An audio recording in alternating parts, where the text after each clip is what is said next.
Bonjour à toutes et à tous, nous sommes en direct comme chaque jour du lundi au vendredi sur le plateau 107 du Studio 107 avec tous les viewers qui nous regardent sur le site Paris Normandie, sur la page Facebook de Paris Normandie. Nous saluons avec très très grand plaisir les auditeurs de Radio Sensation. Nous sommes avec vous, chers auditeurs, jusqu'à 13h. Et puis tout à l'heure, Julien de la deuxième radio partenaire de cette émission, Radio Horizon, viendra nous rejoindre pour poser la question des auditeurs. Aujourd'hui, il y a du monde en plateau. On voit que ça se déconfine progressivement. D'abord, notre invité fil rouge du jour. Bonjour, maître Guillaume Besto. Bonjour. Vous êtes le bâtonnier de l'Ordre des avocats et vous êtes en plateau avec nous jusqu'à 13h. On va pouvoir vous poser toutes les questions. Et vous qui nous regardez, qui nous écoutez, participer, commenter, questionner. Maître Guillaume Besto, c'est le moment. Dominique Roscoff, qui est un photographe, il va nous parler d'une très belle exposition qui a lieu au Jardin des Plantes. Et puis à côté de lui, des visages connus, les journalistes de Paris Normandie. Baptiste Leroux, bonjour Baptiste. Sylvain. Baptiste qui est toujours là lorsqu'on parle justice, notamment, mais pas seulement. Et puis Anthony Quindroy, bonjour Anthony. Bonjour, bonjour à tous. Voilà, nous irons également en quelque sorte à la plage. On vous parlera de l'opération Lire à la plage, qui est un peu plus virtuelle que d'habitude, évidemment, en 2020. La fête de la musique aussi, des choses assez étonnantes à vous présenter. On passera par Cabourg, on ira au Grand Hôtel. Et puis nous terminerons à Giverny. Il y a pire que de terminer à Giverny, au musée des impressionnistes. Voilà, c'est tout le programme du jour. On est très très heureux d'être avec vous. Ça commence maintenant, lignes ouvertes.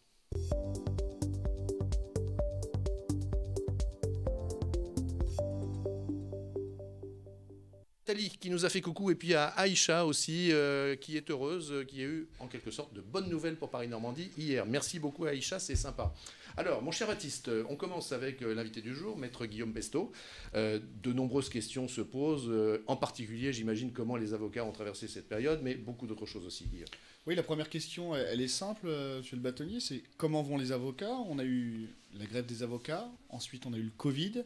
C'était une période compliquée et on a vu que les avocats étaient en difficulté. Comment ils vont aujourd'hui après ce début de déconfinement? C'est vrai que c'est une période qui est difficile. Les avocats, pendant le confinement, ont continué à travailler, pour la plupart, sauf ceux qui étaient obligés de rester chez eux pour garder leurs enfants ou ceux qui avaient une pathologie qui obligeait à rester chez soi. Mais sinon, ils ont pu, d'une manière générale, organiser le télétravail. Et de même, à la maison de l'avocat, on a pu organiser le télétravail. Cela étant dit, la fermeture du palais de justice et la suspension de la plupart des audiences, pour ceux qui travaillent dans le domaine du judiciaire, ça a eu une conséquence, évidemment, d'arrêt d'activité, pratiquement. Pendant le confinement, enfin, au plan national, certains avocats ont même annoncé le fait de quitter la profession, puisque ça devenait difficile. Est-ce que vous, au sein du barreau de Rouen, vous avez déjà des professionnels qui ont franchi le pas ou qui réfléchissent à franchir le pas? Est-ce que vous avez entendu parler de ça? Oui, j'ai entendu parler en particulier d'un sondage qui avait été fait qui montrait qu'un nombre très important d'avocats envisageaient de quitter la profession. Ça se concrétise? Est-ce que vous avez entendu? Alors à Rouen, il y a un certain nombre, il y a des allées et venues, si vous voulez, dans la profession, c'est-à-dire qu'il y a des gens qui arrivent et puis des gens qui repartent. Et c'est vrai que j'ai régulièrement des gens qui démissionnent du barreau, soit pour changer de lieu d'exercice, soit tout simplement pour quitter la profession. Il y en a. Il y a aussi des gens qui sont en grande difficulté et qui se retrouvent malheureusement dans des procédures de redressement ou des choses de ce type-là. Permettez-moi, maître, simplement, je me permets, quand un avocat quitte cette profession, qu'est-ce qu'il peut devenir? En général, il peut vendre assez bien sa formation de juriste et son expérience d'avocat. Oui, tout à fait. En général, les confrères trouvent des postes dans des directions juridiques ou des choses de ce type-là, où ils ont une situation qui est parfois bien meilleure que la situation qui peut être la leur lorsqu'ils se sont installés seuls et qu'ils ont du mal à avoir une clientèle importante. J'avais discuté avec l'un de vos prédécesseurs qui me disait que sur le ressort du barreau de Rouen, c'était la règle des tiers qui était appliquée grosso modo sur les revenus des avocats. C'est-à-dire un tiers, c'était 0 à 1 500 euros par mois.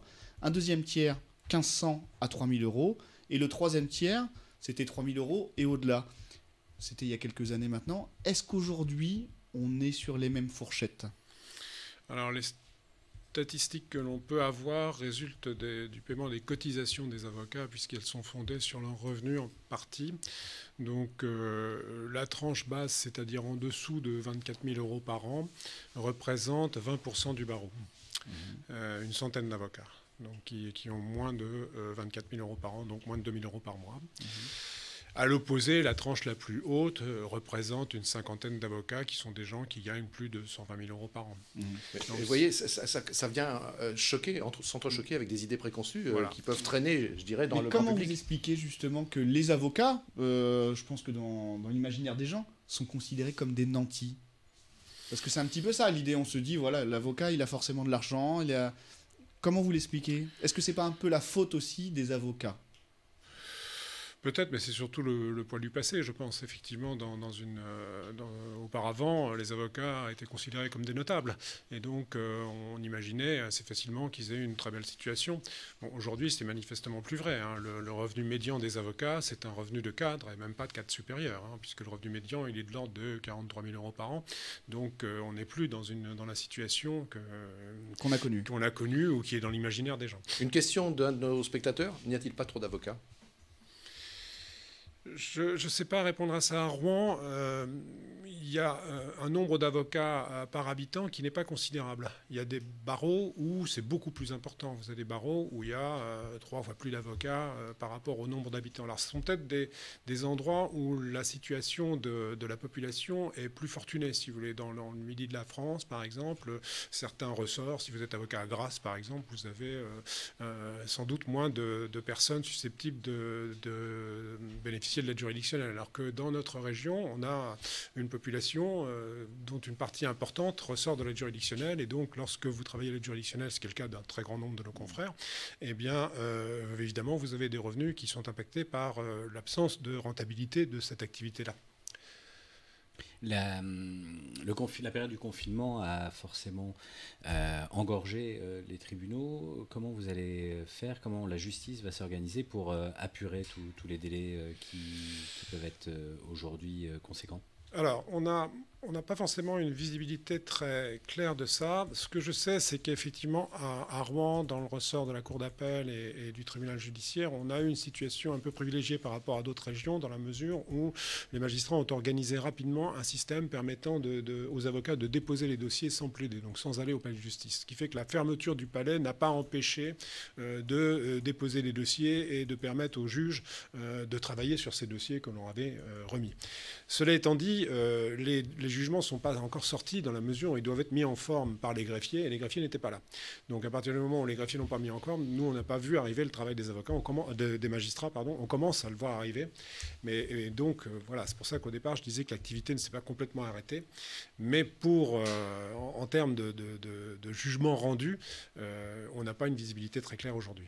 Pour ce qui est des greffiers, vous disiez qu'ils n'étaient pas là. Le télétravail n'était pas possible pour cette profession. Problème de logiciel, je crois. Ouais. C'était un des gros soucis, c'est qu'en effet, le ministère de la Justice n'a pas pu mettre en œuvre de systèmes qui permettent aux greffiers de travailler à distance, et ce qui a d'une certaine façon paralysé la justice en France. C'est tout à fait clair. Et c'est d'ailleurs préoccupant parce que nous, par exemple, on a des connexions avec le ministère de la Justice, et donc moi je peux à partir de mon bureau accéder au dossier du tribunal. Par contre, curieusement, les greffiers ne peuvent pas. Donc c'est quelque chose sur lequel il faudra, à mon avis, à l'avenir réfléchir si on veut pouvoir faire du télétravail dans la justice. Et s'il y a des investissements à faire, il me semble que c'est dans ce domaine-là particulièrement. Tous les barreaux étaient logés à la même enseigne à ce niveau-là, au niveau de la greffe, enfin, toutes les juridictions?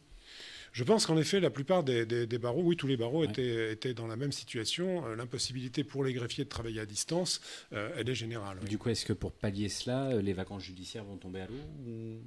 Non, il a été décidé par la juridiction de reporter les vacances judiciaires d'une semaine. Ce qui permettra de résorber une petite partie du retard. Et puis il y a eu aussi, manifestement, notamment dans le domaine des affaires familiales, un effort important qui a été fait pour essayer de résorber le retard. Il y avait déjà du retard, et donc le retard s'est aggravé, évidemment, et c'est des situations sensibles avec des problèmes de garde d'enfants, des choses comme ça. Donc il faut que ça soit jugé rapidement. Là, justement, la justice se remet en marche. Au pénal, les procès se tiennent avec une publicité restreinte tout de même, pour éviter la propagation du virus. Est-ce que c'est quelque chose quand même qui vous convient à la publicité quand même des débats? C'est une chose importante dans le fonctionnement de la justice. Oui, tout à fait. C'est quelque chose de tout à fait important, et on est préoccupé notamment par la généralisation des audiences en visioconférence. Qui est un petit peu systématisée quand même ces derniers temps. qui a été utilisé pendant la période du confinement et avec peut-être des projets de généralisation de ce type d'audience, notamment dans les affaires impactant la liberté des gens et aussi la situation des étrangers. Et donc, pour ces audiences-là, nous sommes inquiets de voir pérenniser un système qui ne nous paraît pas totalement satisfaisant. Alors encore beaucoup de questions se posent. Et évidemment, pour notre invité fil rouge du jour, jusqu'à 13h, maître Guillaume Besto, bâtonnier de l'Ordre des avocats de Rouen, et on va continuer à vous les poser. Vous qui nous regardez, n'hésitez pas, on les note. Question courte, réponse courte. Est-ce qu'il est mieux, qui nous vient du web, hein, Oui. est-ce qu'il est mieux pour un avocat d'exercer en individuel ou en société? Nous demande-t-on. Mon point de vue est qu'il est mieux d'exercer en société. Sauf si on a une clientèle de niche sur un domaine très particulier où on est le spécialiste de telle chose bien précise. Mais sinon, on est mieux à travailler à plusieurs, d'abord parce que c'est plus agréable, plus convivial, qu'on peut s'aider, se rendre service. Puis peut-être qu'on affronte mieux les crises du genre de celles qu'on vient de connaître. Absolument. Aussi. Deuxième question, et puis ensuite on va passer à notre deuxième invité. Mais encore une fois, on reste toute l'heure avec maître Guillaume Besto. La pub pour les avocats, on sait que jusqu'à présent, elle était interdite. Est-ce que c'est quelque chose qui peut se détendre un peu avec le temps, d'après vous? Question qui nous vient du web également. Alors, la publicité pour les avocats, elle n'est pas interdite. Ça fait longtemps que la publicité est permise pour les avocats dans certaines limites. On peut parler plutôt de communication que parler de publicité pure. Voilà. Maintenant, il y a un vrai marketing de cabinet avec des noms bien identifiés, des logos. Ouais. Des sites internet. Des agences de com. Ça devient de plus en plus une entreprise, un cabinet d'avocats. Absolument. Et la communication pour les avocats, elle est indispensable. Si vous n'êtes pas présent, si vous n'avez pas une carte de visite sur Internet, vous n'existez pas. Ça, c'est tout à fait évident. Mais cela étant, ce n'est pas toujours facile de communiquer pour les avocats. Donc, c'est quelque chose qui nécessite de l'apprendre. Et je ne suis pas sûr qu'on soit tous très au point sur ce plan-là. Mais je pense qu'on doit pouvoir progresser. Maître Besto, allez-vous de temps en temps vous ressourcer au Jardin des Plantes de Rouen? Ah oui, j'aime beaucoup le Jardin des Plantes. Ouais. C'est un endroit qui évoque beaucoup de souvenirs. Qu'est-ce que vous avez comme souvenir au Jardin des Plantes? J'avais la sœur de mon grand-père qui habitait juste à côté. Et donc, quand j'étais enfant, le jeudi, j'allais au Jardin des Plantes, quasiment tous les jeudis. Donc... écoutez, merci beaucoup pour la transition que vous me permettez, avec un peu plus de densité, avec notre nouvel invité, qui est Dominique Kroskopf, qui est photographe, et lui qui expose au Jardin des Plantes. Je dois dire que j'ai un petit peu le même parcours que Maître Besto, puisque étant enfant, j'allais déjà au Jardin des Plantes. Et je suis resté un voisin d'ailleurs, parce que j'habite toujours dans le secteur. Alors Dominique, splendeur naturelle de la planète. Quel titre. Alors qu'est-ce qu'on nous livre pour cette belle promesse? J'ai essayé de vous livrer en tout cas un petit tour du monde à travers différents voyages que j'ai pu faire à titre professionnel, puisque j'anime un site internet qui s'appelle voyagermagazine.fr depuis quelques années, avec une petite équipe. Alors ça reste un petit magazine sur le web, je dirais, qui reste un peu artisanal. Et en fait, j'avais pas mal de photos qui traînaient. Puis un jour, je me suis dit, tiens, il y a des choses intéressantes. Et pourquoi pas justement axer quelque chose sur les plus beaux endroits que j'ai pu croiser, que j'ai pu découvrir sur la planète. Alors, on voit l'affiche. Je ne connais pas tout, mais voilà. Donc ça, c'est le Groenland, où je suis allé je vais dire plusieurs fois, au moins 4 ou 5 reprises. Les pingouins, là, c'est le souvenir de l'Antarctique, évidemment. Alors donc, où vous êtes allé? Oui, il y a quelques années, tout à fait, sur un voyage. Ça, c'était en Géorgie du Sud, pour être très précis. C'est une île qui est un tout petit peu avant l'Antarctique.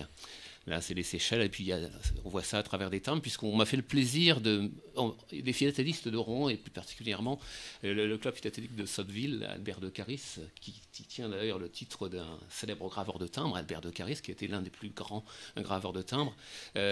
Stéphane Desmarais, le président de ce club, m'a dit, mais pourquoi tu ne fais pas un collecteur de quelques-unes des photos? On pourrait faire un bloc collecteur. Bon, sur le coup, j'ai dit, pourquoi pas, parce que je suis philatéliste depuis longtemps, mais j'avais un petit peu remisé tout ça. Et puis on s'est mis au boulot avec la Poste, et puis on a sorti un collecteur qui essaie un petit peu de sensibiliser à travers aussi ce sont de belles images, mais derrière il y a un petit message environnemental. Alors, justement, c'est très bien, puisque on nous pose la question là à l'instant de savoir si dans ces observations de la nature qui sont les vôtres et ces voyages, est-ce que vous observez un changement climatique? Alors, le changement climatique, oui. Mais c'est surtout les masses de touristes que l'on peut rencontrer. Je l'ai vu encore récemment, puisque je suis au Groenland l'été dernier. De plus en plus de bateaux arrivent dans les villages. Moi, j'ai connu un bateau par village. On arrive parfois à 3-4 navires. Alors, ce n'est pas des navires de 3-4 000 personnes, mais c'est quand même des unités de 500, voire 1000 personnes qui arrivent chaque jour dans des villages en plein été. Et je veux dire, pour être allé au Groenland à plusieurs reprises depuis une vingtaine d'années, on voit l'évolution du tourisme de masse. Et le tourisme de masse, alors là, où le plus, je dirais, où je l'ai constaté davantage, j'ai pas mal de recul, c'est sur l'Islande, qui est devenue malheureusement, pour Reykjavik, la capitale et ses environs, c'est vraiment le tourisme de masse. Bon, ça va peut-être changer. Alors le tourisme, oui. Est-ce que ça va changer, à votre avis, suite à la crise sanitaire? Justement, c'est la question que je me pose. Ou qu'on connaît encore d'ailleurs. J'aimerais, quelque part, je préfère parler de voyage que de tourisme. Parce que le tourisme et le voyage, c'est deux notions un peu différentes tout de même. Le tourisme, c'est aller peut-être sur la plage. Bon, ça peut intéresser certaines personnes, j'ai rien contre. Hein. Le voyage, c'est aller à la découverte des peuples, rencontrer des paysages. C'est autre chose. Et là, alors je vais peut-être je vais peut-être pas être gentil, allez. Mais le tourisme de masse, ça n'apportera rien. C'est pas intéressant, on défigure. Donc, est-ce que le voyage, finalement, c'est trop démocratisé? C'est aussi la question qu'on peut se poser. Il y a une vraie économie quand même aussi derrière. Mais oui, tout à fait. Qu'on peut dénoncer, mais qui permet aussi de faire vivre des pays et des économies, oui. Notamment la France, hein, sur certains aspects. Tout à fait. Mais si on prend des villes comme Venise, Barcelone, Lisbonne, on se pose des questions parce qu'il y a parfois des habitants qui sont rebelles aussi, qui disent qu'ils en ont marre d'avoir des hordes de touristes. Parler de voyage justement au bout du monde, ça va peut-être être plus compliqué de voyager prochainement. Est-ce que vos voyages vont être en France là maintenant, vos prochains? Là pour l'instant, oui. Pour cet été, moi je suis rentré des États-Unis. J'étais parti sur les parcs de l'Ouest américain faire quelques photos fin février, juste avant le confinement, 15 jours avant. Bon, c'était merveilleux parce que j'ai pu profiter de paysages et de parcs où il y avait vraiment très peu de monde. Quand on y va en juillet-août aux États-Unis sur les parcs de l'Ouest, c'est totalement différent. Quand on les découvre en février-mars, c'est un peu le paradis. Maître Besto, ça vous inspire? Oui, réflexion sur le tourisme, je comprends bien le point de vue. C'est vrai que moi je suis assez voyageur et j'aime bien découvrir. Et donc c'est vrai c'est parfois difficile de faire la part entre ce qui relève de la curiosité des gens, qui est une bonne curiosité, parce que c'est important de rencontrer d'autres civilisations, d'autres personnes. Et le fait que les gens voyagent et connaissent un autre monde, c'est quand même une ouverture d'esprit qui pour moi, est quelque chose de tout à fait positif. Et puis à côté de ça, il y a le tourisme destructeur, avec des constructions dans les endroits magnifiques.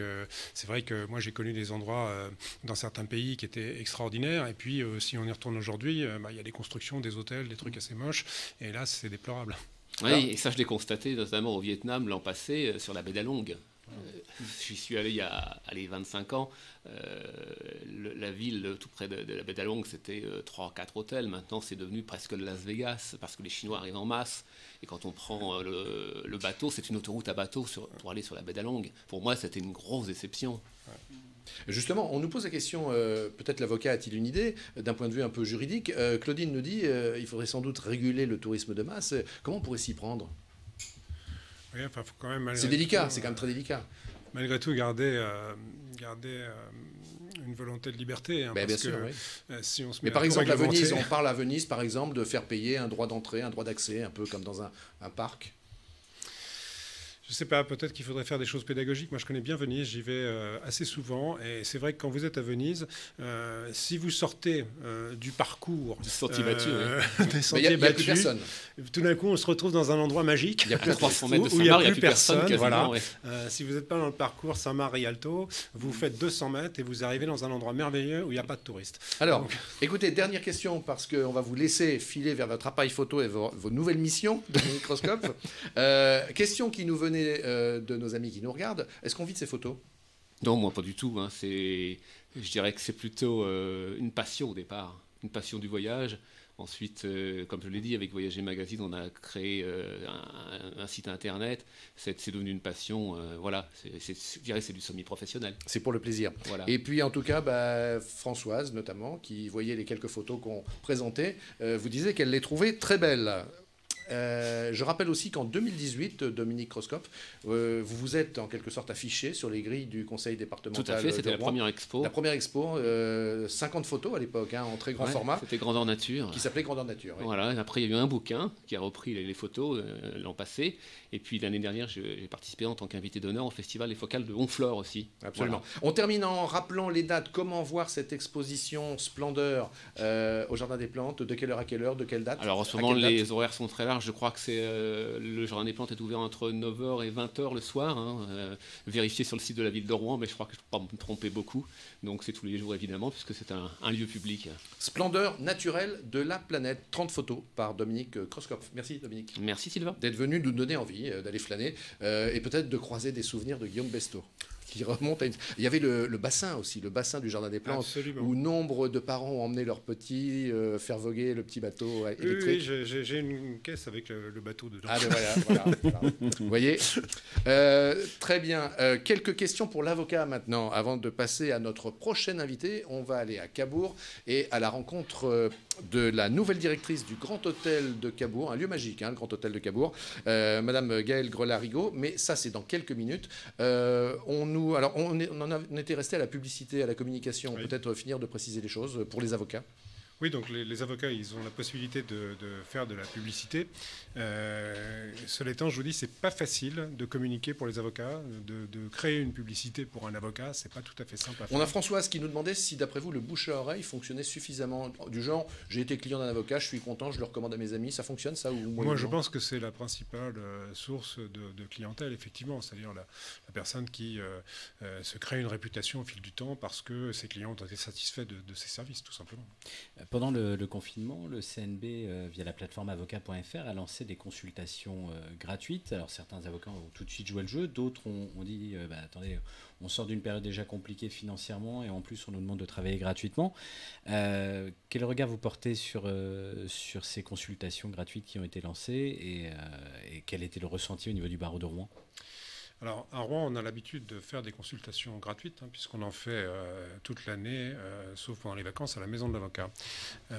Et pendant le confinement, on a mis en place, à la place de ces consultations gratuites à la maison de l'avocat, des consultations gratuites par téléphone.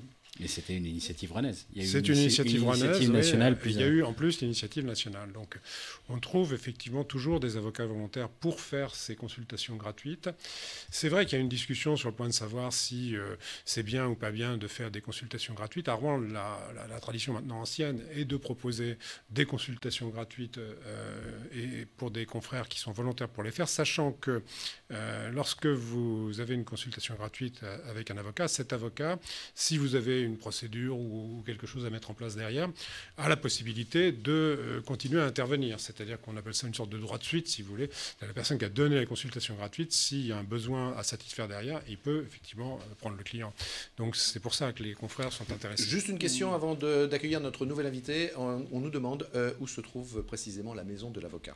La maison de l'avocat se trouve à allée Eugène Delacroix, dans les espaces du Palais. Allée Eugène Delacroix, donc en plein centre de Rouen. Oui, tout à fait. Dans les locaux l'espace de l'espace du Palais. Oui, c'est ça, à l'étage de l'espace du Palais. Très bien. On part à Cabourg avec Frédéric Borguino qui vient de nous rejoindre. Bonjour. Bonjour Frédéric Borguino, journaliste à Paris Normandie, qui va nous parler de ce qui se passe sur le web, en tout cas à travers son regard à lui. Alors bonjour Madame Gaëlle Grelarigot, vous êtes avec nous. Bonjour messieurs. Bonjour, donc Bonjour, nous sommes bonjour. bien à Cabourg, vous êtes bien, vous nous parlez du Grand Hôtel là, dans votre bureau. Exactement. Très bien. Alors, le Grand Hôtel, on parlait tout à l'heure terre lointaine avec notre invité photographe. Alors, Cabourg, ce n'est pas forcément de la terre lointaine, mais il y a quand même une notion de rêve assez importante au Grand Hôtel. Vous êtes la nouvelle directrice de ce bel établissement. Vous mesurez la chance que vous avez de marcher sur les traces de Proust et de bien d'autres. Oui, exactement. Effectivement, c'est un hôtel absolument magnifique, chargé d'histoire, vraiment emblématique pour la ville de Cabourg, bien entendu. Donc, je suis arrivée le 11 mai, le jour du déconfinement, où j'ai pris mes fonctions, effectivement, dans un premier temps, hôtel fermé. Et puis, nous avons réouvert et redonné toute sa splendeur à l'hôtel le samedi 6 juin, donc la semaine dernière. Très bien. Qu'est-ce que vit le Grand Hôtel? Qu'est-ce que vous vivez, vous, avec toute votre équipe, là, en cette semaine? On est le 16 juin, on est en direct. Est-ce que les clients reviennent? On s'aperçoit que dans un certain nombre de régions, dans un certain nombre d'établissements ou de restaurants, ce n'est pas forcément l'affluence qu'on espérait, en tout cas le rush escompté. Qu'en est-il chez vous au Grand Hôtel à Cabourg? Alors, je dois avouer que nous sommes vraiment très, très chanceux. Le Grand Hôtel de Cabourg bénéficie d'une clientèle régulière absolument très assidue. Et c'est vrai que dès que nous avons annoncé notre réouverture dans un premier temps sur un nombre de chambres limité, eh bien, elles sont parties tout de suite. Donc, nous avons affiché 50% dès le premier jour d'ouverture la semaine dernière. Et puis, les clients sont vraiment au rendez-vous. Je crois qu'au-delà des clients réguliers, bon nombre d'autres clients ont vraiment besoin de changer d'air, d'être dans un lieu apaisant et magique, comme vous disiez tout à l'heure, en front de mer, pour vraiment reprendre un petit peu leur liberté suite aux différentes mesures qui ont été prises et qui permettent aujourd'hui de pouvoir circuler en France. Et du coup, est-ce qu'il y a des promotions spéciales pour faire revenir un petit peu les gens dans votre hôtel ? Alors, je dois dire que nous n'avons pas changé notre politique de prix. C'est vrai que la période été est la période la plus forte de l'année. Donc, nous sommes restés sur la même gamme de prix qui était prévue en fin de compte sur cet été. Et les projections sur l'été avec votre taux d'occupation, vous en êtes où là ? Alors, ça s'annonce plutôt très bien. Sur le mois de juin, on a ouvert en cours de mois. Le redémarrage est vraiment très, très bon. Sur juillet, il est évident qu'on sera un peu en recul par rapport à l'année dernière.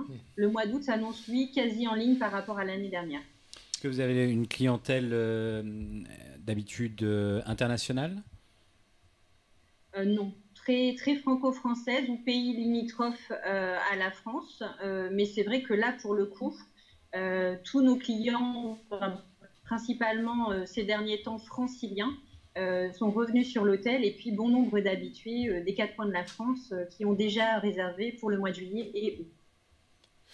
Oui, alors il se trouve que Cabourg, c'est un endroit qui est cher à mon cœur parce que j'ai une petite résidence secondaire et particulièrement le Grand Hôtel parce qu'il se trouve que je me suis marié à Cabourg et que j'ai passé une soirée au Grand Hôtel il y a maintenant de très nombreuses années. Mais c'est un endroit que j'aime et auquel je vais régulièrement à Cabourg. J'y étais le week-end dernier. Décidément, Maître Bestos, sans l'avoir fait exprès, finalement, tous les sujets établissent un lien avec vous. Absolument, c'est assez surprenant. Alors, on a quelqu'un qui nous suit, Gaël Grelarigo, qui nous dit entre le Grand Hôtel de Cabourg et le Normandie à Deauville, mon cœur balance. Est-ce qu'en fait, on peut considérer que ces hôtels sont en concurrence ou pas, selon vous ? Pas vraiment, en fait. Je crois que les personnes qui viennent à Cabourg recherchent peut-être un esprit un petit peu plus familial. Maintenant, je connais aussi très bien les hôtels de Deauville et qui sont de très beaux établissements. Je pense qu'il y a des clients pour les deux types d'hôtels, très clairement. Nous ne sommes pas vraiment concurrents. Alors, on précise que ce sont deux groupes différents, puisque évidemment, Deauville, c'est le groupe Barrière, et vous, c'est le groupe Accor. Accor Invest, oui, tout à fait. L'organisation du festival du film de Cabourg, qui est perturbée forcément vu la crise sanitaire, est-ce que ça joue sur votre activité ? Alors non, pas vraiment. C'est vrai que d'habitude, bien entendu, le Grand Hôtel est un grand partenaire du Festival de films et nous le serons encore cette année sous une version différente. Non, je dirais que là, les dispositions qui ont été prises par les organisateurs du Festival de films s'intègrent parfaitement bien dans l'occupation de l'hôtel.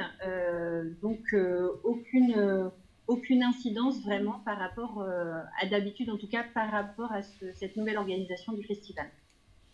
Encore une question, messieurs, à Madame la directrice.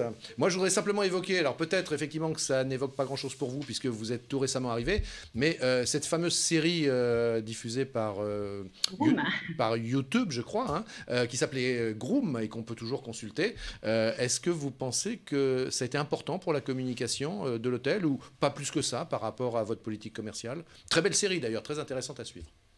Alors c'est vrai que j'ai un recul d'un petit mois sur l'hôtel, très clairement.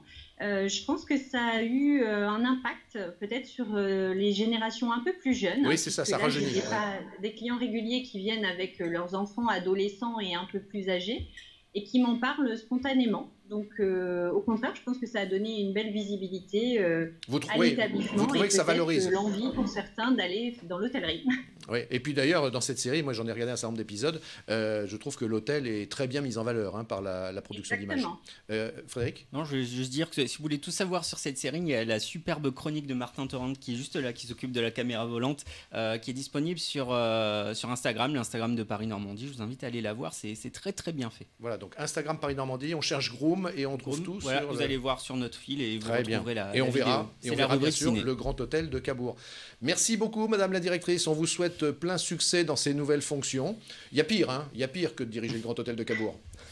Effectivement, j'ai eu la chance de diriger de très beaux établissements et celui-ci est particulièrement magnifique, oui. Je vous remercie. Merci à vous. Au revoir. Au revoir. Très bonne journée, au revoir. Maître, vous êtes là, j'ai l'impression que vous êtes plongé dans les souvenirs Ah oui, vous m'avez emmené de Marcel Proust. Je vous ai emmené dans d'autres univers. Oui, Ouais. tout à fait. Et vous fréquentez régulièrement la côte normande? Ah oui, oui, tout à fait. Oui, oui. Comme je vous dis, j'ai une petite résidence secondaire à Cabourg, et donc j'y vais très régulièrement. Et c'est vrai que dès que le déconfinement est intervenu, bon, c'est un peu précipité au bord de la mer pour.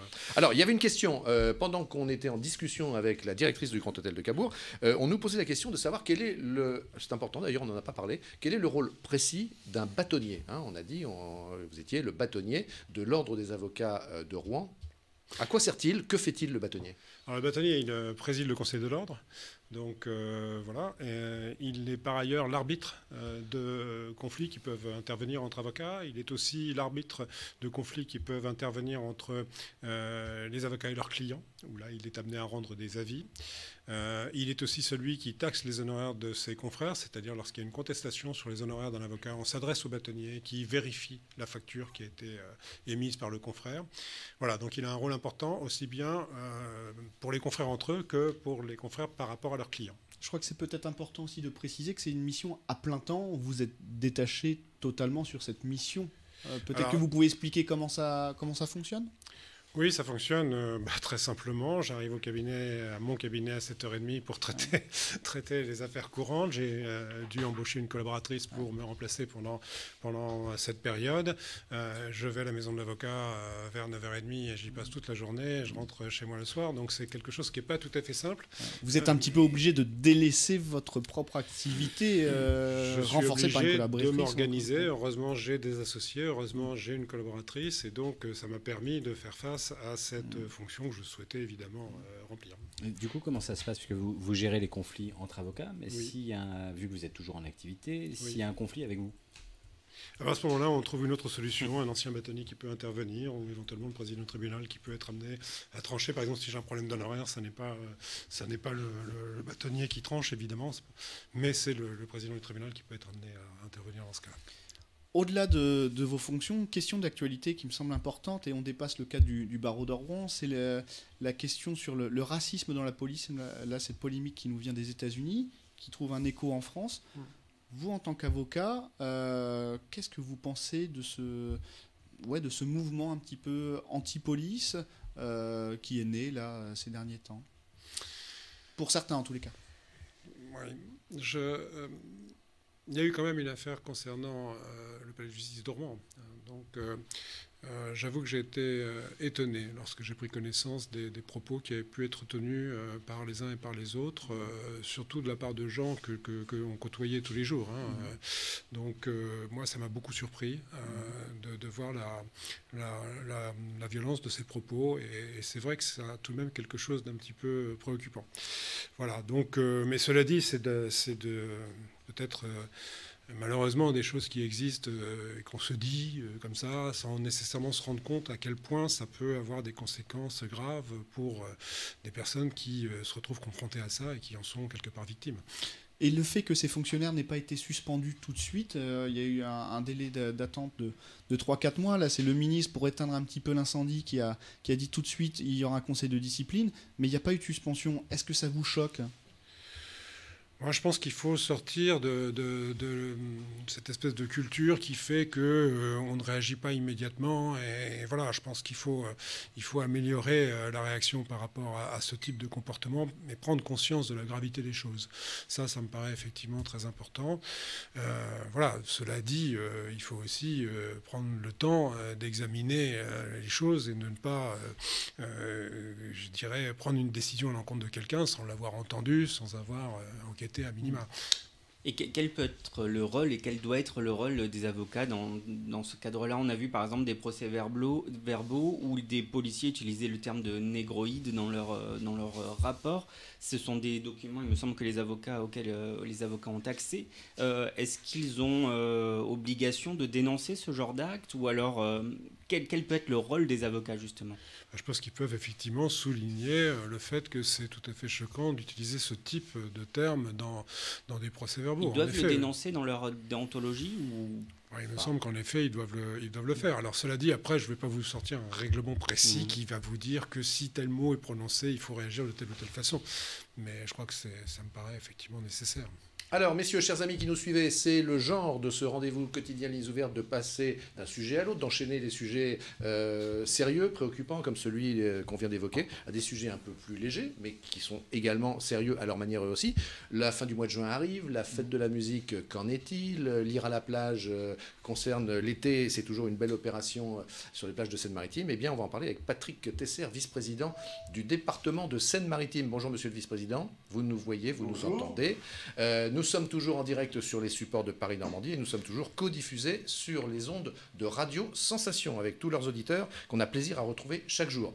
Alors, 2 opérations dont on parle avec vous. On commence par lire à la plage, puis après on enchaînera avec le 21 juin parce que vous faites quelque chose d'assez original pour le 21 juin. Mais on laisse le suspense, bien que vous ayez commencé à communiquer hier. Alors, lire à la plage cette année, peut-être en quelques mots nous rappeler très brièvement en quoi consiste cette opération et nous dire ce qui va changer évidemment pour 2020. Ah ben, lire à la plage, pour nous, c'est la mort dans l'âme qu'on a été obligé, avec le président du département de Seine-Maritime, d'annuler la présence physique des cabanes et des livres sur les 12 sites prévus. Mais derrière ça, puisque le département de Seine-Maritime est acteur de la lecture publique et de la lutte contre l'illettrisme, il fallait qu'on trouve quelque chose. Et ce dont on a trouvé, c'est 3 offres dans l'édition 2.0, notamment avec une web application lirealaplage.net où tout le monde pourra accéder et accès à des œuvres libres de droit à partir du 4 juillet. Et tout ça sera mis en place également par les titres par la médiathèque départementale. Ce que nous avons d'autre également, c'est on a choisi de mettre 12 mini-bibliothèques, c'est-à-dire des grands présentoirs qui auront la forme d'une cabane dans 12 lieux bien précis, et notamment nos musées historiques dont le département a la charge, le parc de Clermont, l'abbaye de Jumièges, musée Victor Hugo, Saint-Georges de Boscherville, l'abbaye, château de Martinville, plus le théâtre romain de Lillebonne, sans oublier le département, l'hôtel du département, la médiathèque Oscar-Pierre du Havre, Dieppe, le Tréport, Ménil sous Jumièges et la bibliothèque municipale Saint-Exupéry de Fécamp. Et tout ça est proposé par Terre de Parole, avec des auteurs qui sont passés par Terre de Parole, le grand festival du département, et puis de nombreux titres que les habitants de Seine-Maritime pourront découvrir. Et un troisième, c'est un parrainage avec une émission de France Bleu Normandie, chronique littéraire de 2 minutes, le livre du jour, sélection des œuvres contemporaines et classiques. Alors, pour le dire à vos téléspectateurs et auditeurs, c'est du lundi au vendredi de 16h40 et le week-end à 7h50 du 29 juin au 28 août. Très bien. Ça va faire plaisir à Michel Bussy qui nous en parlait hier. Moderne, c'est-à-dire numérique et radiophonique, pour que dire à la plage cette année, même s'il n'y a pas les cabanes, eh bien, absolument. Tous ceux qui avaient l'habitude de venir, les 40 000 personnes en 2019, retrouveront ces cabanes en 2021. Passons maintenant, monsieur le vice-président du département 76, à cette opération Fête de la musique que vous avez, que vous allez organiser. Je vous laisse nous la présenter. Je disais tout à l'heure qu'elle présentait un caractère d'originalité. Alors, c'est un caractère original, bien sûr, puisque ce sera au département, sur les toits, et que ça sera diffusé pour tout le monde dans un genre différent, c'est-à-dire qu'on ne pourra pas, bien sûr, colporter le virus dans une salle confinée ou comme d'habitude on l'avait avec des scènes, avec des endroits. Pour qu'on comprenne, donc ça veut dire que sur le toit de l'hôtel du département, le long de la Seine, en plein centre de Rouen, vous allez installer des musiciens? Oui, c'est ça même, c'est ça même. D'ailleurs, prochainement, Marine Caron sur Rouen vous l'expliquera pour le 21 juin, car je l'ai chargé de vous le dire, dans la mesure où la jeunesse doit parler à la jeunesse, et donc j'ai beau être en charge de la culture, j'aime bien dispatcher le travail à chacun pour que chacun s'y retrouve, car la culture, c'est la culture pour chacun, de tous les âges, mais il faut parler à ceux et celles qui ont le même âge. Seront les... Alors, attendez, et cette manifestation sera vraiment originale. Juste une précision sur ce concert, la tour des Archives va se transformer en barre lumineuse géante, elle va s'illuminer au rythme de la musique. Et d'ailleurs, à la rédaction web, on vous prépare quelque chose à ce propos, on va essayer d'aller un petit peu dans les coulisses, on attend les réponses du département. Très bien. et on y sera. Anthony, quelles seront les têtes d'affiche? C'est une très belle manifestation originale qui répond vraiment à la fête de la musique et en faisant attention, bien sûr, à tout ce qu'il y a autour de cette crise sanitaire et ça sera une fête de la musique qui existera. Et quelles seront les têtes d'affiche? D'une façon originale. Car et je quelles vous seront... rappelle, c'est très difficile de monter des scènes et d'être en dessous de 5000 spectateurs. Et quelles seront les têtes d'affiche du coup pour cette édition spéciale? Vous le saurez prochainement. Allez, un petit peu de teasing. Non, je préfère laisser vos auditeurs et vos téléspectateurs le découvrir prochainement et être les lèvres complètement mouillées de se dire qu'est-ce que ça va être, et vous allez le savoir bientôt. Bon, vous entretenez le suspense. Des surprises dans cette période difficile. Vous entretenez le suspense. Oui. Ben voilà, c'est pas forcément une mauvaise façon de gérer la communication. Précisons, je ne crois pas que nous l'ayons dit, que ça sera filmé également par drone. Oui. Voilà. Et puis, pour terminer, dites-nous comment voir ce spectacle. Eh ben, ce spectacle, vous pourrez le voir puisqu'il est filmé sur différents médias. Vous pourrez si vous êtes de l'autre côté du quai, on pourra le voir du sol. Vous pourrez le voir, vous pourrez l'entendre, il sera diffusé, mais je vous le répète, prochainement, Marine Caron vous Bon, très bien. Et ça, c'est très important parce que c'est vraiment la jeunesse qui parle à la jeunesse. De la jeunesse et des musiques actuelles. Merci Patrick Tesser d'être intervenu pour nous parler de Lire à la plage et de ce 21 juin très particulier organisé par le département de Seine-Maritime.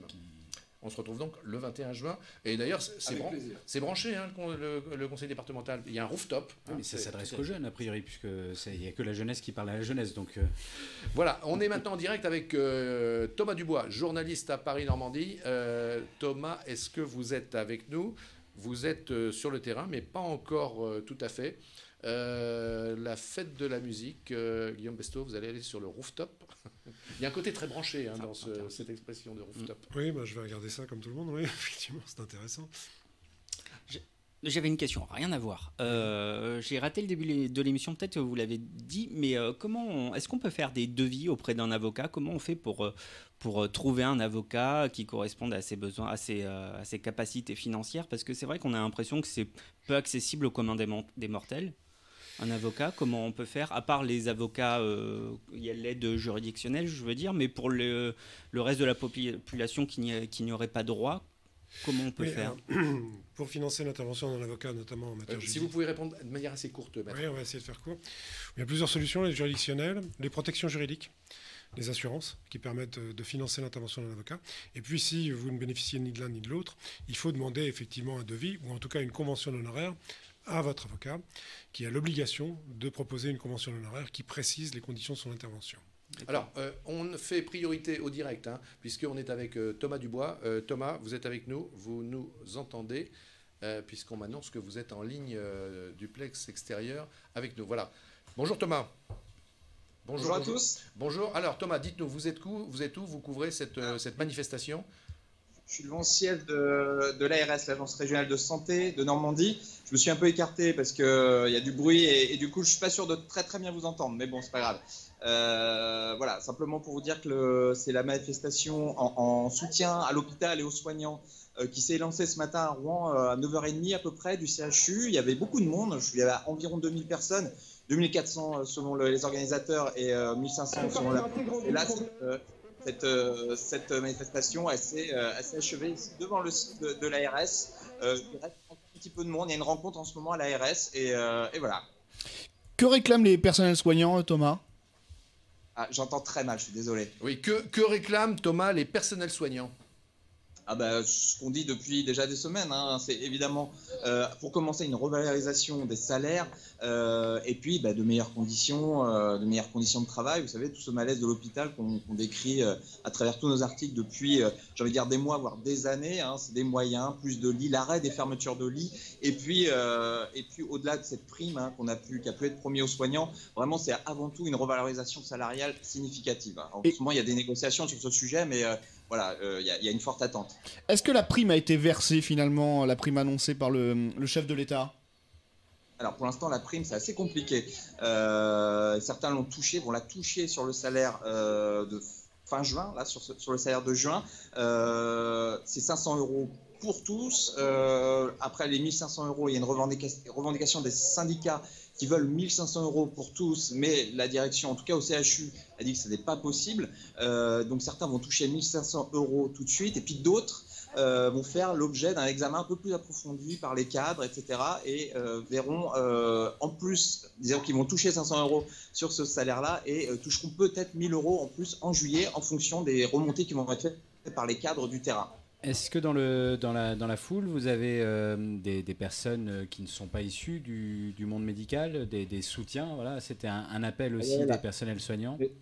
On est sur une manif qui est clairement interprofessionnelle. Il n'y a pas que des soignants. Aujourd'hui, il y a eu des renforts. Je pense notamment il y a des cheminots, il y a des enseignants. Il y a Chapelle Darblay, évidemment. Chapelle Darblay qui refait parler le site, qui fait reparler de lui. Malheureusement, tous ces licenciements qui ont été confirmés hier, à peu près 230 licenciements. On en reparlera demain, là, effectivement, dans le journal. Voilà. Et du coup, voilà, la CGT, il y a une forte présence des syndicats qui sont à peu près tous représentés, CGT, FO, Sud et CFDT. Donc voilà, il y a quasiment toutes les sensibilités sont représentées aujourd'hui. Merci beaucoup Thomas, merci de nous faire vivre en direct en ce mardi 16 juin à 12h50 cette manifestation des personnels soignants. On enchaîne tout de suite avec la chronique web de Frédéric Borguino. Oui, alors moi je vais vous parler d'un sujet beaucoup plus léger. C'est une vidéo de notre ami Christophe Hubard de la locale de Rouen qui allait filmer l'artiste Inko J, je sais même pas comment ça se prononce, mais c'est quelqu'un qu'on voit depuis un petit moment dans les rues de Rouen. Plutôt qu'Arte Martinville jusqu'ici, en fait, il reproduit les motifs de carreaux de ciment des bâtiments ou des commerces sur le trottoir. Peut-être qu'on voit des extraits, voilà. C'est magnifique, ça plaît énormément. Du coup, Christophe est allé le rencontrer parce qu'en ce moment, il s'attaque à la rue Audrebec, justement pour venir en soutien aux commerçants. Vous savez qu'il y a beaucoup de restaurateurs sur cette rue. Voilà, pour essayer d'attirer un petit peu plus de monde et rendre encore plus jolie qu'elle ne l'est, la rue Audrebec. Ce qui m'interpelle, c'est justement ce qui s'entrechoque, c'est à la fois cet art de rue qui est très actuel, avec ces motifs qui sont finalement très, très vintage. Très vintage, mais c'est le mot, ça veut dire qu'ils sont particulièrement à la mode encore ah oui, parce que le vintage revient à la mode, c'est pour ça. Exactement, sinon il serait désuet ou passé de mode, mais justement, ouais, c'est non, mais ce sont actuel. Des carreaux, Maître Besto, c'est des carreaux qu'on voit dans des vieilles maisons, des vieilles demeures, des mosaïques qui pavent les entrées, les cuisines. Tout à fait, ouais. Et du coup, c'est magnifique. On espère que ça va perdurer dans le temps et que ça va continuer encore un petit moment. Donc, Christophe Hubard est allé lui parler. C'est quelqu'un qui est plutôt discret, mais du coup, c'est intéressant de voir cette vidéo. Déjà, 180 000 personnes l'ont vue. Du coup, j'invite nos viewers à aller la découvrir également. Eh bien, très bien. Ça donne envie de la découvrir de manière plus complète. Merci beaucoup, Frédéric. Merci. Au revoir. Avant d'accueillir notre prochain invité, on est toujours en direct avec notre invité plateau fil rouge du jour, Maître Guillaume Besto, bâtonnier de l'Ordre des avocats de Rouen. Maître, je voulais vous interpeller sur un thème, celui de la médiation. De plus en plus, je crois savoir, on invite les plaignants, les parties qui s'opposent, qui cherchent une solution, à ne pas aller vers le tribunal, mais à trouver une solution en amont. Et pour cela, on fait appel à des avocats qui ont, je crois, suivi une formation. Peut-être nous dire où en est la médiation. Ça paraît intéressant, dit comme ça, mais est-ce que ce n'est pas une méthode qui contribue à baisser le niveau de rémunération des avocats? Moi, je n'ai pas appréhendé le sujet de cette façon-là. C'est vrai que le barreau de Rouen est depuis très longtemps impliqué dans la formation des confrères à la médiation, depuis peut-être même une vingtaine d'années. Je crois que le centre de médiation du barreau de Rouen existe depuis aussi longtemps que ça. Et des confrères formés à la médiation, il y en a beaucoup. Il y a eu également récemment des formations au processus collaboratif, qui est une forme d'approche des conflits qui est différente, avec beaucoup de confrères qui se sont mobilisés pour se former. Des confrères dans le domaine du droit de la famille, mais aussi des confrères dans beaucoup d'autres domaines, ce qui prouve que l'attrait pour ces formes alternatives de règlement des différends est général. Et je pense qu'en effet, c'est quelque chose qui permet plutôt de développer notre activité que de la réduire. Une bonne médiation vaut mieux qu'un procès ? Oui, absolument. Ça permet de gagner beaucoup de temps Alors, oui, je pense que ça peut permettre de gagner du temps. Ça permet ça désengorge. Ça permet de désengorger le système judiciaire. Le système judiciaire. Il ne faut pas non plus trop espérer, c'est-à-dire qu'effectivement, parfois, il y a des conflits qui doivent être tranchés, qu'on le veuille ou non. Mais tous les conflits dans lesquels les gens ont besoin de continuer à vivre ensemble, par exemple parce qu'ils ont des enfants en commun, par exemple parce qu'ils sont voisins, par exemple parce qu'ils ont des intérêts commerciaux communs ou parce qu'ils sont dans une relation de travail, il est beaucoup plus intéressant de mettre en place une médiation qui permet de renouer un dialogue entre les personnes qui ne se parlent plus et qui permet de trouver des solutions qui conviennent à tout le monde. Et c'est souvent bien meilleur comme solution plutôt que d'aller au procès et d'attendre une décision qui met un certain temps à venir malgré tout. Ça peut marcher aussi pour la justice commerciale? Oui, tout à fait, ça peut marcher pour la justice civile, commerciale, oui, absolument. D'accord. Anthony ? Non, mais je voulais aussi savoir combien ça pouvait coûter une médiation, parce qu'on parlait tout à l'heure effectivement dans l'imaginaire collectif, un avocat ça coûte très cher, etc. Est-ce qu'une médiation ça revient quand même moins cher pour le justiciable? Il faut déjà aussi penser que le médiateur, il faut qu'il soit rémunéré. Donc, alors que la justice, elle est gratuite. Donc, il faut penser à ce coût-là, qui n'est pas pris en charge par l'aide juridictionnelle ou des choses comme ça. Et donc, j'ai envie de vous dire, la médiation peut coûter plus cher, puisqu'il faut rémunérer le médiateur et que l'intervention de l'avocat en médiation, elle doit être rémunérée également. Donc, je ne sais pas si, en fin de compte, c'est une question de coût. C'est plutôt une question de confidentialité, d'intérêt de la médiation elle-même, parce que ça permet de renouer un dialogue interrompu, de solutions qui, finalement, comme vous le disiez, un bon accord ou un mauvais accord est parfois meilleur qu'un bon procès. Bon, mais par contre, en termes de coût proprement dit, je ne suis pas sûr que ce soit l'argument. Est-ce que nous avions des questions chez Radio Horizon ce matin, mon cher Julien, parce que vous venez d'arriver, on vous dit bonjour. Bonjour. Bonjour, on a plaisir à vous retrouver. Vous sortez de votre studio, puisque de 10h à midi, vous étiez à l'antenne, et vous avez demandé aux auditeurs s'ils avaient des questions pour Maître Besto. Oui, et ça tombe bien, parce qu'on en parlait il y a quelques instants, des conflits de voisinage, des conflits familiaux. Est-ce qu'il y a une recrudescence de ces conflits à la suite de la crise sanitaire qu'on vient de passer? Alors, il semble que oui. Ouais. Vous le ressentez D'accord. De quelle nature, de quel type? Des gens qui sont restés ensemble pendant le confinement et qui se sont rendus compte qu'ils n'étaient pas faits pour vivre ensemble. Par exemple, conflit de voisinage, de voisinage aussi. Ça, j'ai pas vu, mais peut-être que j'ai pas une vision globale de la question. Parce qu'on a beaucoup entendu parler de certains voisins qui avaient tendance à faire de la délation, par exemple. C'est ce qui a été évoqué dans les médias. Est-ce que ça peut créer justement des conflits qui en viennent jusqu'à la médiation ou jusqu'au procès? J'imagine que ça peut créer des conflits. Cela dit, je n'ai pas l'information. Peut-être que vous pourriez interroger le parquet ou d'autres intervenants qui vous diraient s'il y a eu des plaintes de manière importante ou pas. D'accord. Bon, merci pour ce... Il y avait une autre question des auditeurs? Non, c'était principalement autour de ça que cela tournait. Très bien. Je vous emmène maintenant dans un autre univers qui est celui de la culture potagère bio chez nous, sur nos terrasses, sur nos balcons. Deux jeunes gens, ils s'appellent Kevin Boudard et Hugo Mendes. On les accueille maintenant sur le plateau. On leur dit bonjour. Bonjour. Ils ont... Alors vous êtes, je crois, de l'IAE, l'Institut d'administration des entreprises. C'est-à-dire c'est le cycle école de commerce de l'université, peut-on dire? Voilà, c'est ça, exactement. On s'est rencontrés à l'IAE, voilà, et on est aujourd'hui, du coup, amis, également colocataires.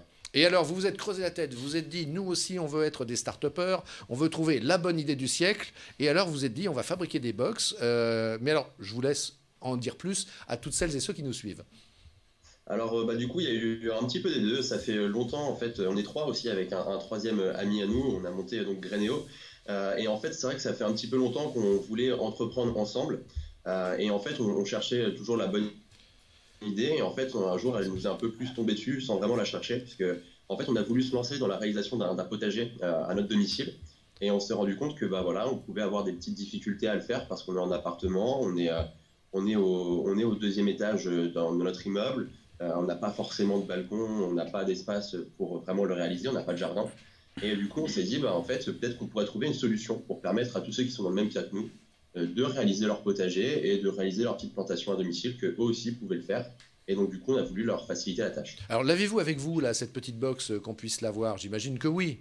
Je suis sûr qu'on peut la voir à l'image. Voilà, montrez-la nous, voilà. Soulevez-la un petit peu. Voilà. Et donc, quand on l'ouvre, alors, qu'est-ce qu'on trouve dedans? Alors, vas-y, Hugo, je te laisse. En synthèse, bien sûr. Oui, bien sûr. Alors, vous allez avoir des graines qui respectent... Soulevez un petit peu, qu'on voit bien. Soulevez un petit peu que nous voyons bien, oui. Alors donc, décrivez pour les auditeurs de Radio Sensation également. Alors, donc vous allez avoir des graines donc, qui vont pouvoir pousser donc là pour la saison estivale. Donc il y a des fraises, de la courgette, du persil, etc. Il va y avoir des pastilles de coco donc, qui vont vous permettre de réaliser vos semis, donc planter vos graines pour avoir des petites pousses et des étiquettes de marquage en bambou. Donc pour ne pas vous y perdre, pour savoir ce que vous avez pu planter, et le tout avec un guide dans lequel sont référencées toutes les étapes de A à Z pour que même les novices puissent accéder à ce genre d'activité. Oui, alors je vois Maître Guillaume Besto, notre invité du jour, regarder avec plaisir votre proposition, et je me demande s'il est en train de se dire si les avocats avaient ce genre de petite boîte pour présenter toute leur valeur ajoutée et leur métier, ça serait pas mal. Hein. C'est bien fichu, je trouve que ça donne envie. Hein. Ça coûte combien ? Écoutez, c'est gentil, c'est le but. Alors, combien ça coûte, disait Anthony ? Alors, celle-ci, elle coûte 25,90 par exemple. On a également d'autres box. Celle-ci, par exemple, donc c'est une box qu'on vient de sortir, une box apéro. Ah bah c'est branché aussi, oui, d'accord. Voilà, donc c'est parfait pour l'été. Et donc, elle est à 34,90 et donc, du coup, elle va avoir d'autres petites choses à l'intérieur, comme par exemple des pots en jeu textiles qui sont faits à partir de bouteilles en plastique recyclé. Et aussi donc, du terreau qui est compressé et déshydraté pour pouvoir être envoyé par la poste sans problème. Alors je crois que ça marche pas mal parce que vous en avez déjà vendu un certain nombre. Oui, tout à fait. Là, on approche des 500. Des 500 box vendus, donc on est très content. Ça fait à peine 3 mois qu'on est lancé, donc on est très content de ce lancement. Comment vous financez votre projet, enfin qui est plus qu'un projet d'ailleurs maintenant, parce que c'est établi. Quel est le financement ? Au début, on a commencé par y mettre des fonds personnels et donc faire un apport, et ensuite on a dû passer par un prêt, réaliser un prêt de manière personnelle pour... Voilà, on dit au revoir, excusez-moi, aux auditeurs de Radio Sensation. Au revoir, à demain. Ouais, et on continue entre nous. Ce prêt personnel, on peut savoir le montant ? On a dû emprunter 20 000 euros pour réaliser la constitution de notre premier stock et les frais d'avocat, forcément, la constitution de la société, etc. Vous en parliez tout à l'heure. Apparemment, c'est le bon moment pour en parler. Et est-ce que vous avez été approché par des business angels ou autres sur votre projet ? Pour l'instant, on n'a pas eu l'occasion d'être approché par ce genre de personnes, d'investisseurs. Après, voilà, on n'est pas fermé à ce genre de choses-là, mais en tout cas, c'est pas encore le cas. On a été par contre suivi par la CCI de Rouen, qui nous a apporté une grande aide dans notre projet, et donc du coup, qui a pu nous guider sur différentes étapes au début. Moi, ce que je trouve très malin de votre part, c'est de faire des thèmes. Par exemple, le thème apéro, d'autres thèmes encore, ça c'est assez malin. Et en tout cas, vous ne laissez pas nos spectateurs et surtout nos spectatrices indifférentes, puisque l'une d'entre elles nous demande d'ailleurs, est-ce que ça peut faire l'objet d'un cadeau ? Et l'idée justement, c'est on a voulu réaliser un petit peu l'idée de nos box un petit peu visuelle et attrayant pour que ce soit également une idée de cadeau. Agréable à offrir. La box apéro qu'on vous présentait tout à l'heure, on a fait un packaging exprès pour ça, pour l'occasion de la fête des mères qui a eu lieu il y a une semaine, et ça a plutôt bien marché. Bon, comment vous réagissez, messieurs, sur le plateau ? Ça vous tenterait, Julien ? La box apéro, je vous la prends tout de suite. Hein. Mais sans problème. Julien, c'est parce qu'il y a le mot apéro. Il ne sait pas ce qu'il y a dedans, mais peu importe il dit ça doit être pas mal. Bon, bravo. Voilà, une initiative de plus. Effectivement, on peut imaginer que ça trouve un certain développement, puisque ça s'inscrit un peu dans l'époque, en quelque sorte. Et puis, de plus en plus de promoteurs construisent des immeubles avec des espaces partagés. On peut imaginer aussi qu'il y ait du développement de produits allant dans ce sens. Mais oui, il faut avoir la main verte un peu quand même, non ? Oui. Alors, question d'Anthony, est-ce qu'il faut avoir la main verte ? Alors, pas du tout, justement. C'est ça qui est bien. Parce qu'en fait, justement, je pense qu'on est un bon exemple pour ça. Nous, on ne l'avait pas du tout il y a encore quelques mois. Et en fait, justement, on s'est formé nous-mêmes. On a fait aussi appel à pas mal de gens autour de nous pour être un petit peu plus que simplement calé, on va dire. Mais du coup, effectivement, au début, on n'avait pas forcément la main verte. On l'a eu avec le temps. Et c'est aussi le but de cette box-là, c'est de permettre à ceux qui ne l'ont pas forcément, justement, de l'avoir un petit peu plus, notamment à travers nos guides. Le but, c'est vraiment de mâcher le travail et de dire aux gens, étape par étape, comment ils doivent agir. Et en fait, le but, c'est justement de permettre à des gens qui sont débutants complètement de s'y mettre et d'avoir la main verte. Eh bien, parfait. Et moi, je sens que si mes enfants regardent l'émission, je vais me retrouver avec une box Grénéo à la fête des pères. Je sens ça venir gros comme une maison. Merci beaucoup, messieurs. On vous souhaite évidemment plein succès dans cette entreprise. C'est gentil, merci. Et on est toujours avec Maître Besto, notre invité plateau du jour, bâtonnier de l'Ordre des avocats de Rouen. On va, pour finir, rester avec nous. On va aller à Giverny, à la rencontre du directeur général du musée des impressionnismes, qui est également le conservateur du musée. Mais il y a encore peut-être une ou deux questions à poser à Maître Besto. Moi, j'avais une question sur avant le Covid, la rébellion a été forte quand même chez les avocats concernant la réforme des retraites. Cette réforme a été suspendue vu le contexte sanitaire. Si d'aventure l'exécutif devait remettre ça sur le tapis, est-ce que vous êtes prêt à repartir au combat, les 164 barreaux de France ? Ou pas ? C'est pas facile de répondre à cette question-là. Je pense que si la réforme revient exactement dans les mêmes formes, il est probable que le barreau va se mobiliser à nouveau. Moi, j'avais été impressionné par la force de cette mobilisation. J'ai participé à de nombreuses grèves, notamment en matière d'accès au droit, mais c'est la première fois que je voyais une mobilisation qui dure aussi longtemps et qui impacte un barreau tout à fait mobilisé. En même temps, on touche directement au portefeuille du professionnel, hein. Enfin, en tout cas, au moment de sa retraite. Hein. Oui, c'est vrai, mais ça a, je crois, révélé un véritable malaise dans la profession qu'on a évoqué en début d'émission, mais qui est bien réel et qui n'est pas seulement un malaise lié au problème de rémunération des avocats, mais à la qualité de la vie des avocats, à la qualité du travail. C'est vrai qu'on est dans une situation qui, finalement, est de plus en plus stressante, j'ai envie de dire. Est-ce que vous aviez obtenu quand même des petites avancées avant le Covid, en tous les cas dans les discussions avec la chancellerie concernant cette réforme ? Ou pas du tout, c'était bloqué ? Il y avait eu quelques avancées, mais le mouvement était tout de même tout à fait contre le projet de réforme lui-même et dans l'objectif de sauver la caisse des retraites des avocats. Et donc ça, on ne l'avait pas obtenu, même si on avait obtenu un certain nombre d'avancées. Mais écoutez, on peut terminer tranquillement avec notre invité, puisqu'on a, me dit-on, un petit problème de connexion avec Giverny. On essaiera de rétablir la liaison peut-être demain ou après-demain.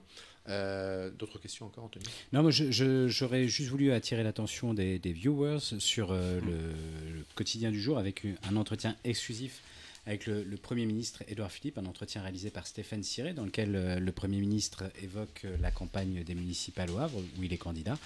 Donc voilà, cet entretien qui est à retrouver en intégralité dans nos pages et évidemment sur le site internet de Paris-Normandie. On sent dans ses propos qu'il y a quand même pas mal d'interrogations autour d'un remaniement prochain. Donc voilà, Stéphane Ciré décrypte tout ça dans les pages du quotidien. Une preuve de plus d'ailleurs que votre journal, qu'il soit en version papier ou en version web, eh bien, vous apporte des informations inédites puisque, Anthony l'a dit, c'est un interview absolument exclusif réalisé par Stéphane Ciré, rédacteur en chef adjoint à Paris-Normandie. Julien, peut-être encore une question pour notre invité. Profitez-en. Est-ce que vous avez des problèmes qui nécessiteraient un avocat, mon cher Julien, dans votre vie quotidienne ? Non, jusqu'ici, non. Les questions principales de nos auditeurs sont celles que je vous ai posées tout à l'heure. Je n'ai pas spécialement de questions qui me viennent en plus actuellement. Pour finir, Maître Besto, qu'est-ce que vous auriez envie de faire passer comme message aujourd'hui, mardi 16 juin, en direct, à celles et ceux qui nous regardent? Qu'est-ce qui peut être important de la part des avocats à dire à nos concitoyens? Qu'est-ce que vous aimeriez qu'ils retiennent de ce qu'est aujourd'hui un avocat et de ce qu'il peut apporter? Je crois qu'il faut qu'ils retiennent le fait que l'avocat, c'est quelqu'un d'accessible, que l'on peut consulter facilement. Il y a beaucoup de possibilités d'avoir un premier entretien gratuit, ne serait-ce que par téléphone, comme je l'ai indiqué tout à l'heure. Ce que nombre de personnes ne savent pas d'ailleurs. Voilà, tout à fait.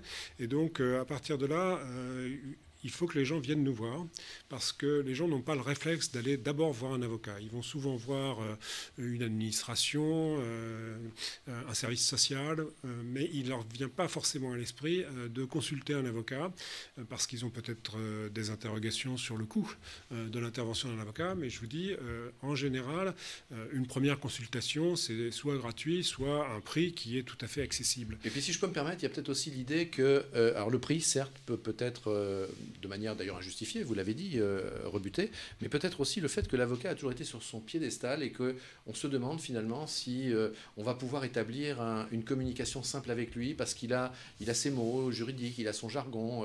Là encore, on se fait certainement une fausse idée du contact avec l'avocat qui en général est beaucoup plus simple. Il y a peut-être le fait qu'on assimile encore trop l'avocat au procès. C'est-à-dire qu'on considère qu'on ne va voir l'avocat que lorsque vraiment on est obligé, parce qu'on a une difficulté qui nécessite de saisir la justice. Alors que, bien entendu, l'avocat aujourd'hui intervient dans le domaine du conseil et dans le domaine des affaires sans nécessairement qu'il s'agisse de procédure. Donc ça, il faut que les gens l'appréhendent et qu'ils considèrent que le recours à un juriste, un avocat, est nécessaire dans bien des domaines.